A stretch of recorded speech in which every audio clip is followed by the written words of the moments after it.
1 month. Here we go. So excited. I'm so nervous. I feel like it's my mother debut. It's good to be back. I don't know how to go back to the way it was now. What? Yeah.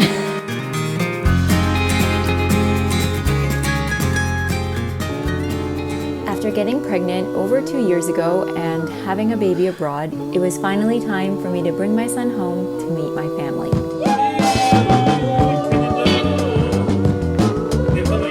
I'm taking you home. You're gonna see Mama's home. First, we had to get his passport. Ready? Hello. Oh, look hi. Hello. You wanna sit? 3. What did you do? Did you want a handshake?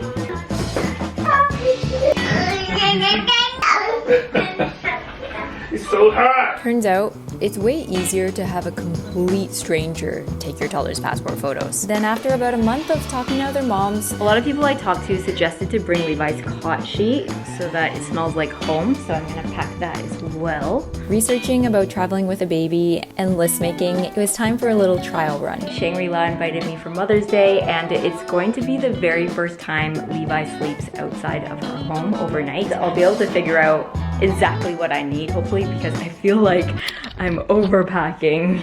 I wanted to see how Levi would react spending more time in a different environment, mostly just sleeping over in a new place. Oh my God. And it was really fun. We went for his first swim. Wow, first time. He tried some new food and really soaked in a different view than we are used to from my home. Where are we? Sleeping didn't go so well though. He woke up 3 times and then we just moved him in bed with us, and this is the first time we've ever co-slept. It's the day before we're leaving. I haven't started packing at all. I've been making lists, a lot of mental lists, a lot of phone lists. I'll often wake up in the middle of the night or like 3 in the morning and feel like, oh my God, I need to jot this down before I need to remember to pack this. I've been looking forward to this moment for a long time. I'm so excited. I'm so nervous about the flight especially, and about sleep now because our staycation went really well. We all pretty much didn't sleep, but Levi can't not sleep for a whole month straight, right? Like he's gonna sleep eventually. You feel prepared? Should be fun. Yeah? I get used to sleepless nights already, so it doesn't matter. Oh, you're gonna match Levi. Levi's plain outfit. What I'm gonna do is wear my outfit and then pack pajamas. I have a friend that the baby got sick on the plane, all over them. And then they had to sit in that the whole flight. Which bed? This? Yeah. This? Yeah.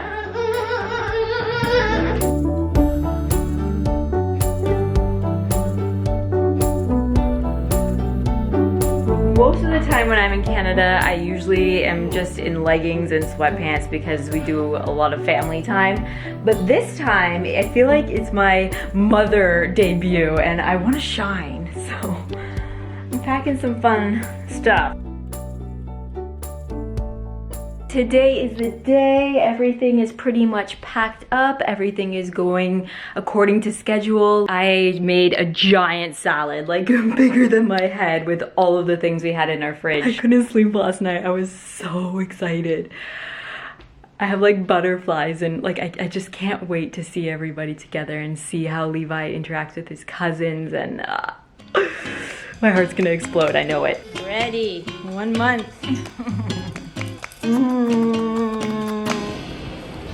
Going to the airport, I felt really confident because I was overly prepared and very organized. I'm really happy about that because we had some unexpected hiccups with documents. We hadn't flown in so long, we forgot about things, and it took us a while to get it sorted. At one point, we weren't even sure if we were gonna fly, but it all worked out, and in the end, we went straight to our gate, trying to get as much movement in for Levi as possible so that he'd be tired on the plane. I packed a bag of activities. We preloaded Miss Rachel videos, which was a lifesaver, especially for when the plane was going up and down. Those things and a bit of sleeping kept Levi busy the whole 16-hour flight. The flight went pretty good, actually. Going up and going down was the hardest part, which is what I expected. We're just gonna go through customs, get our bags, and my dad and my stepmom are waiting for us on the other side, and I can't wait to see them.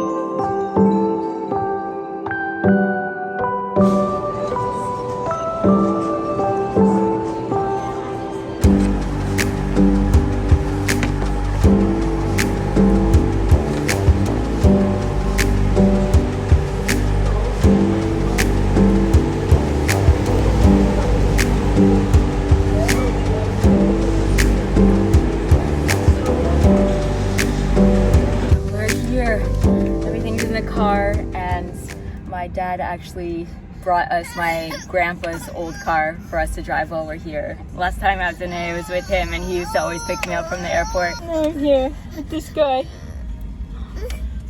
My husband driving the car home. I can feel his energy in this.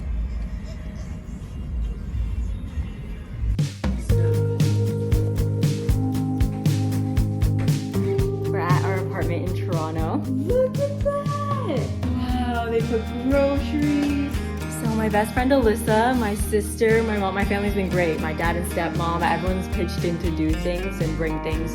We haven't had to, although I have like 4 suitcases, but a lot of the toys, high chair, we're borrowing a lot of stuff from everybody so that we don't need to buy things here. I bought that. Oh my god, Alyssa brought these. Alex already washed the bottles too. Thank you, family. It's good to be back. 1, 2, 3, go! First things first, baby proofing the house.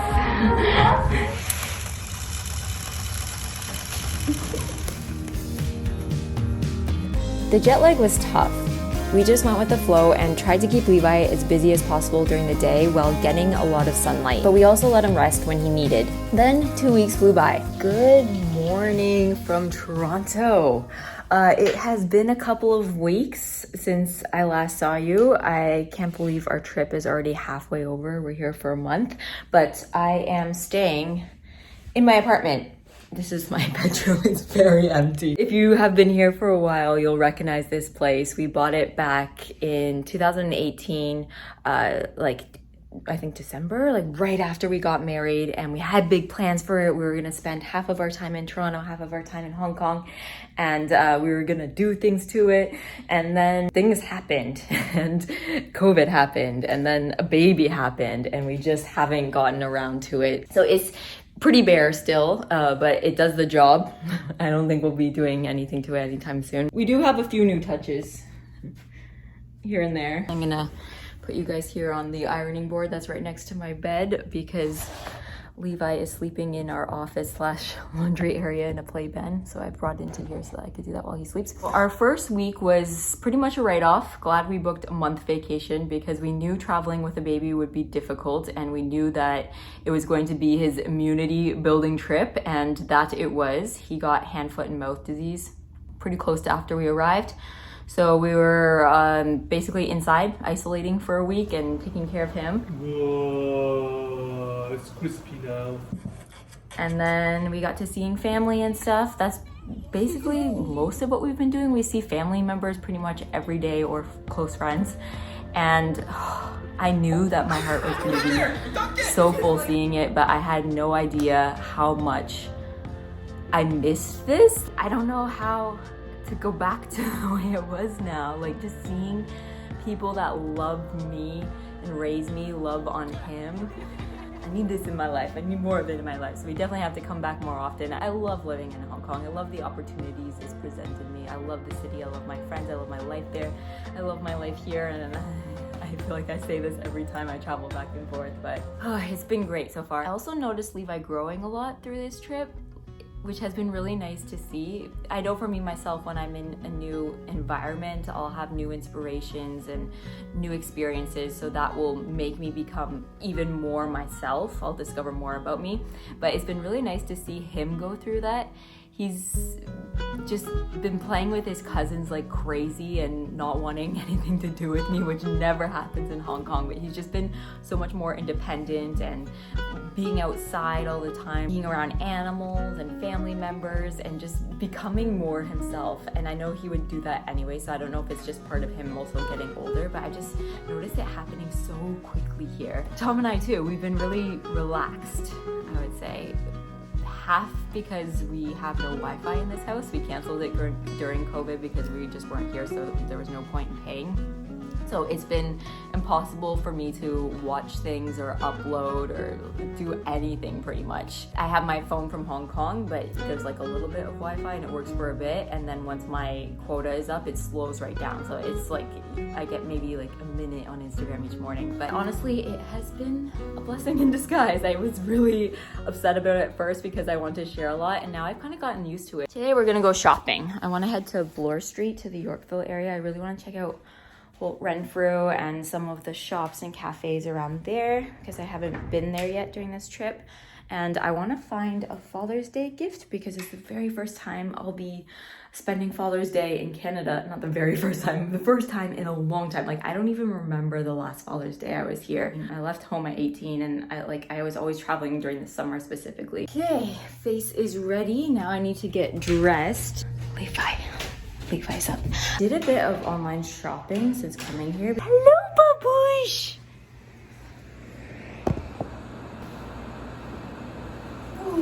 I forgot how much people get charged here for customs and taxes. Like, it's almost half my order. It was painful how much it cost me because I am so used to Hong Kong where we don't have tax at all on goods we buy in shop or food, or when we shop online and it ships to us, nothing. We don't pay anything. Although I didn't miss the taxes, I did miss my people, thrifting in Toronto. Whoa! And so many foods like Swiss chalet, Tim Hortons, and my favorite pizza. I also miss the fresh air and nature, so we made sure to eat and do all the things I was missing, and then we also brought the things we love and miss from Asia to our family and friends in Canada, like Korean barbecue. We hosted a Korean barbecue 3 times. I play. Yes, Elliot.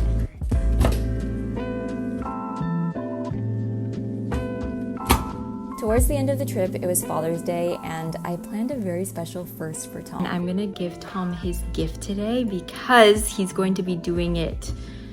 We're gonna start the process of doing it tomorrow. He has been watching people fishing on YouTube for a long time and camping and fishing and then cooking the fish after, and he is obsessed with it, and it has been his dream to go fishing in Canada for a while now.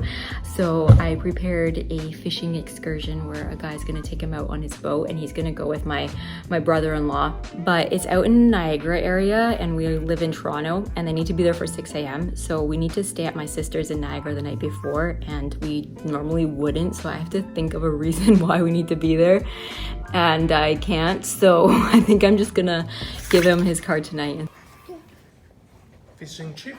Yeah. Saturday? Yeah. What? No way, babe. We stayed overnight at my sister's, then the next morning the guys went fishing. Those outdoor fishing videos were Tom's crutch during the pandemic, and I had been thinking about him doing this in Canada for a long time, and I had such high hopes and expectations, but his dream quickly became a nightmare. So how is fishing? Everything you dreamed of? Half of your dream? seasick, half Good. fun. Yeah, throw up 2 times. While they were stuck on a boat in the middle of the lake for 4 hours, so he couldn't get off. And they also caught nothing edible, so we ended up going to the grocery store and just buying salmon to make for everyone.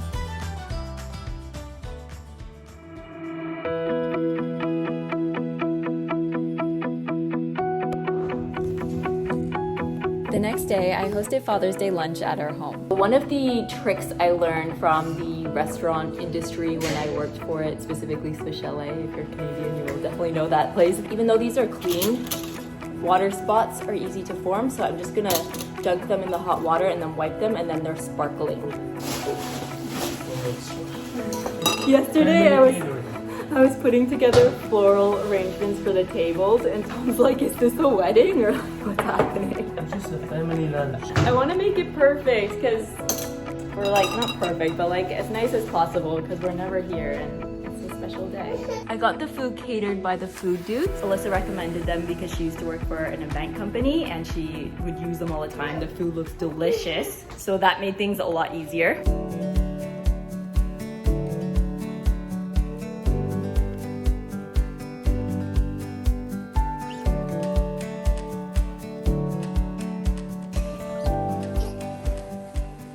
After a few more days with family and friends, it was time to pack up and head back to Hong Kong. It's always hard to say goodbye, but this time, as a mother, it was extra hard.